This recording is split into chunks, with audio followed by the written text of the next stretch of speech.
लातों के भूत डांगर न घिरे दकाल्यांचे तो लाठ्या खेत उखाड़ी जाए। कि हमारे एक प्रधानमंत्री बने, वही महानतम प्रधानमंत्री रहे अपने, साल भर के लिए नहीं बने होंगे, साल भर के बने थे, लंका लगा के देश की। आज होटल में कोई 5-7 आतंकवादी है जिन्होंने पूरी होटल को हाईजैक कर रखा है और एक एक कमरे में अपनी लोकेशन लेके बैठे हुए। इधर सरकार ने एनएसजी के कमांडो उतारे, बाहर खड़े हैं अपने पत्रकार। अब पहुंच चुके हैं एनएसजी के कमांडो, अब जल्दी ही कर लिया जाएगा वापस होटल पर कब्जा। ये टीवी पाकिस्तान में भी तो देख रहा है ना कोई, वो उनका हैंडलर पाकिस्तान में बैठ के अपने यहां जो ताज होटल में उसका आतंकवादी बैठा उसको कह रहा है कि नीचे एनएसजी आ गई, ध्यान रखना। अब और अपने पत्रकार, और अब एनएसजी का कमांडो जा रहा है 5वीं मंजिल की तरफ। वो उधर से कह रहा है टारगेट 5, टारगेट 5। वो अंदर 2 आदमी बैठे हैं, उड़ा दिया। ये अपनी पत्रकारिता है। तो अपनी मीडिया जिंदाबाद है। कई मामलों में तो कैसे काम करती है मीडिया की खुद के नहीं समझ में आ रहा है।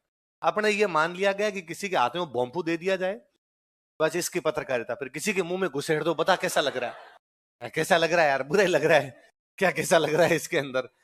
तो मैं कंधार तो जब भी याद करता हूं मुझे लगता है अरे यार, उस साल वो कांड नहीं हुआ होता तो बाद में कितने सारी जाने निर्दोष लोग मरे होंगे उसके अंदर, उस एक आदमी की वजह से। वो एक आदमी हमको छोड़ना पड़ा, उसने बाद में एक आतंकवादी संगठन बना दिया और बाद में खूब सारी कांड हो गए अपने।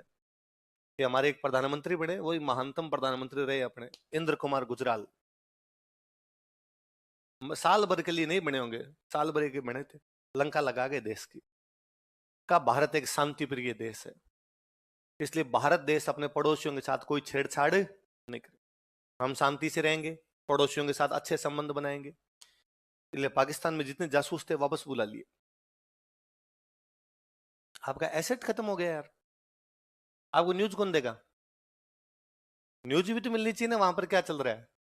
हम शांति प्रिय, अरे नहीं है शांति प्रिय, नहीं बनना शांति प्रिय। लातों के भूत डांगर न घिरे दकाल्यांचे तो लाठ्या खेत उखाड़ी जाए। पशु जब धमकाने से नहीं निकले तो किसान लठ उठाता, लठ, और बाद में जाके उनको भगा के आता है। ये नहीं वो बैठा बैठा करता अरे चले जाओ रे बाहर, क्यों आगे खेत में, तो ऐसे करने से पशु निकलता। किसान भी रात को लठ लेके सोता है कि नहीं भाई ऐसे नहीं निकलेंगे, उनको बाहर निकालना। तो वो तो यार दुश्मन है, उनके साथ ऐसे कैसे कर सकते हो।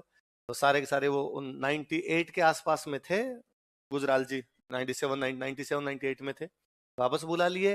उधर से सूचनाएं मिलनी बंद हो गई, इसलिए 98 से लेके 2008 तक ये 10 साल तो भयंकर ही बुरे निकले भाई साहब। डेली कोई ना कोई होते। 2008 के बाद अपने सरकार वापस जागी, सरदार जी वाली सरकार थी, मनमोहन सिंह जी वाली, और उन्होंने वापस भेजने शुरू किए। थोड़े थोड़े अंदर और रखो रहे, और थोड़े थोड़े अंदर और रखने शुरू किए। तब अब अपने पास सूचनाएं आती है, इसलिए पिछले 7-8 साल में आपने आतंकवादी हमले ज्यादा बड़े नहीं देखे कि सामान्य जनता को किसी प्रकार को नुकसान पहुंच गया। कि भाई हॉस्पिटल के अंदर बम फोड़ दिया, किसी मंदिर के बाहर बम फोड़ दिया, रेलवे स्टेशन पर बम फोड़ दिया, इस प्रकार की घटना कई सालों से अभी देखी। उसका कारण ये है कि हमारे कुछ अज्ञात भाई, कैसे भाई, है ना, मैं आजकल यूं बड़ा राजी रहता हूँ। मैं अभी थोड़े दिन पहले एक इंजमामुल हक का एक बयान था, यदि आपने किसी ने ध्यान दिया हो तो, है ना। इंजमामुल हक का भी थोड़े दिन पहले बयान था कि उसने कहा था कि हरभजन इस्लाम में जाने वाला था। तो वो बात तो छोड़ी, हरभजन दूसरे दिन का आगे पता नहीं कौन सा सस्ता नशा करके बात करता रहता है। पर मैं उस पे एक दूसरे पे ध्यान दे रहा था। उसमें इंजमाम बोलता है, इंजमाम कहता है कि हम पाकिस्तान क्रिकेट टीम वाले जब शाम को नमाज पढ़ते हैं तो हम एक मौलाना साहब नमाज पढ़ाने के लिए आते हैं। उन मौलाना साहब का नाम है तारिक जमील। मेरा ध्यान उस पर तारिक जमील पर गया। ऐसा तारिक जमील इनको नमाज पढ़ाते थे क्या? तारिक जमील नमाज पढ़ाने के लिए आते और हम सारे नमाज पढ़ते। कुछ इंडियन टीम में भी कुछ मुस्लिम जो थे खिलाड़ी थे, वो भी नमाज पढ़ने, ऑब्वियस बात है, कोई प्रार्थना करो नमाज करो। तो उनके साथ हरभजन भी आता था, और हरभजन ने कहा कि एक दिन क्या, मैं भी इधर आना चाहता हूँ, लेकिन मैं तुम लोगों को देखता हूँ तो लगता है कि यार तुम में तो इस्लाम की एक ही बात नहीं है, तो किस लिए आ जाऊं इधर। हरभजन ने हालांकि अगले दिन खंडन किया, उसने कहा झूठ बोलता रहे, झूठ लिए हैं बेटे, इनका कोई काम तो है नहीं, और मैं ऐसा कुछ भी करना नहीं चाहता। तारिक जमील का बेटा जो, उसको थोड़े दिन पहले अज्ञात हमलावरों ने सल्टा दिया था। तो अज्ञात हमलावर वही है जो हमने 2000 से 2008 के बीच में, 2008 के बाद में जो उधर डिप्लॉय किए हैं वही है। पिछले कुछ दिनों में कनाडा में, पाकिस्तान में, दोनों जगह हमारे कुछ भाई है जो अज्ञात हमलावर है। कराची में अज्ञात हमलावर ने फलान जी को उड़ाया, अज्ञात हमलावर का अभी तक पता?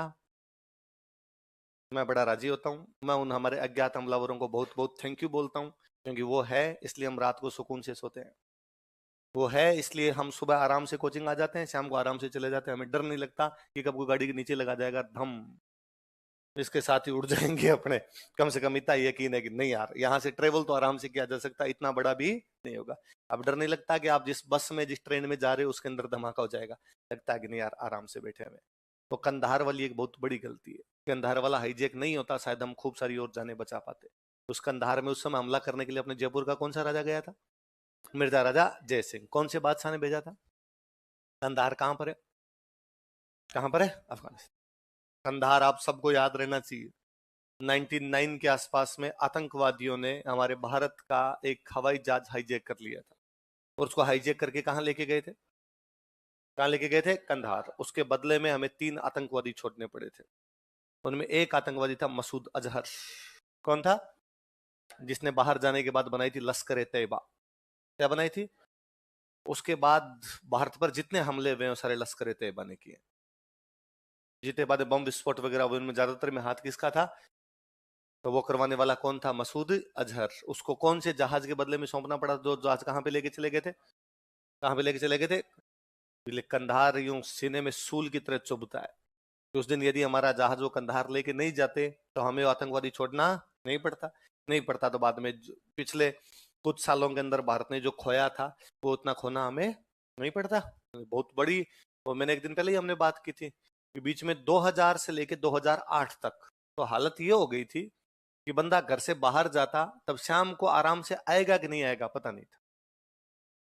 मंदिर में फट गया, मस्जिद में फट जाए, दरगाह में फट जाए, ट्रेन में फंस जाए, बस में फट जाए, हॉस्पिटल में फट जाए, कहीं पर भी बम विस्फोट हो सकता है, उसका कुछ भी पता। मतलब इवन क्या होगा कि ताज इतना बड़ा होटल है, उसके घुस के अंदर उन्होंने कब्जा कर लिया।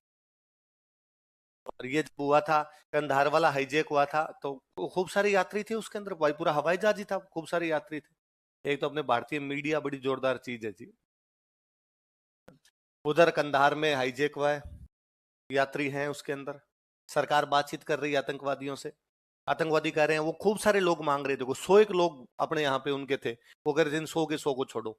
सरकार करी नहीं छोड़ेंगे, तो वो कह रहे हैं नहीं छोड़ोगे तो जितनी टाइम लगेगा उतने में एक गिलास भेज रहे हैं, यात्रियों को मारेंगे हम। सरकार और दबाव बना रही है कि नहीं 100 नहीं 50, 50 नहीं 20, 20 नहीं 10, ऐसा कुछ उनके बीच चल रहा है। इधर मीडिया अपने चली गई भाई यात्रियों के घर पे। ओबीएस सी बात है, यदि सामान्य कोई परिवार है और उनके परिवार का कोई बंदा आतंकवादियों के कब्जे में है तो वो बंदा क्या कहेगा? भाई मुझे तो मेरा भाई ला के दो, मुझे तो मेरा बेटा ला के दो, सरकार क्या काम कर रही है, सरकार निकम्मी है, यही कहेगा। आपको कैसा लग रहा है आपका भाई आतंकवादियों के पास है? बुरा ही लगेगा यार, डांस तो कौन करेगा। क्या कहना चाहेंगे सरकार से? अगला कहेगा सरकार निकम्मी है, सरकार हमारे भाइयों को बचा नहीं सकती, ऐसी सरकार को रहने का कोई भी हक नहीं है। और जब टीवी पर हम ऐसी खबर सुनते हैं तो हमें भी लगता है कि हाँ यार देखो इस परिवार की कितनी दुर्गति हो रही है, और सरकार साथ नहीं दे रही। सरकार ही फाइनली थी दबाव में आई कि फिर उनसे वैसा ही समझौता करना पड़ा कि चलो 3 तो हम छोड़ रहे हैं, इनको दे दो। यदि मीडिया थोड़ा पॉजिटिव रोल प्ले कर देती, इस प्रकार की खबरें ना दिखाई जाती, तो शायद सरकार थोड़ा और प्रेशर बनाने में कामयाब रहती। कई बार अपनी मीडिया ऐसे कांड कर जाती इसकी हद नहीं। 99 का कारगिल वॉर, बरखा दत्त, एक नाम सुना हो कभी आपने ना? बरखा दत्त जो एक रिपोर्टर है, वो कश्मीर चली गई, और तब सबने, आप तो रहे नहीं होंगे, मेरे को याद है कारगिल वॉर, मेरे को याद आता है, मैं 6-7 में था, पर मुझे खूब अच्छे से याद है कारगिल वॉर एकदम। तो कारगिल वॉर के टाइम अखबार आते, अखबारों में यूं डेली वैसी खबरें आती, भाई इतने जवान शहीद हो गए, इतने हो गए। तो बरखा दत्त वहां रिपोर्टिंग करने चले गए, उस समय सब यूं तारीफ ही कर रहे थे कि ये होती है पत्रकारिता, गोलियों के बीच में जाकर कर रही है पत्रकारिता। खबरें क्या छापी? खबरें वैसी कि मैं आज इस चोटी पर हूं, यहां पर केवल 3 जवान है, क्या इस प्रकार से होगी देश की सुरक्षा? तो ये पाकिस्तान वालों को तो पता चल रहा है ना कौन सी चोटी पे कितने जवान है। खत्म हो रहे हैं यहां पर हथियार, क्या कर रही है सरकार? तुम पाकिस्तान वालों को भी तो बता रहे हो ना कि कहां पर नहीं है। सबसे बड़ी बात, इस चीज के लिए उसको पुरस्कार और मिला। इसे कहते हैं पत्रकारिता, ऐसी ना ही करवाए भगवान।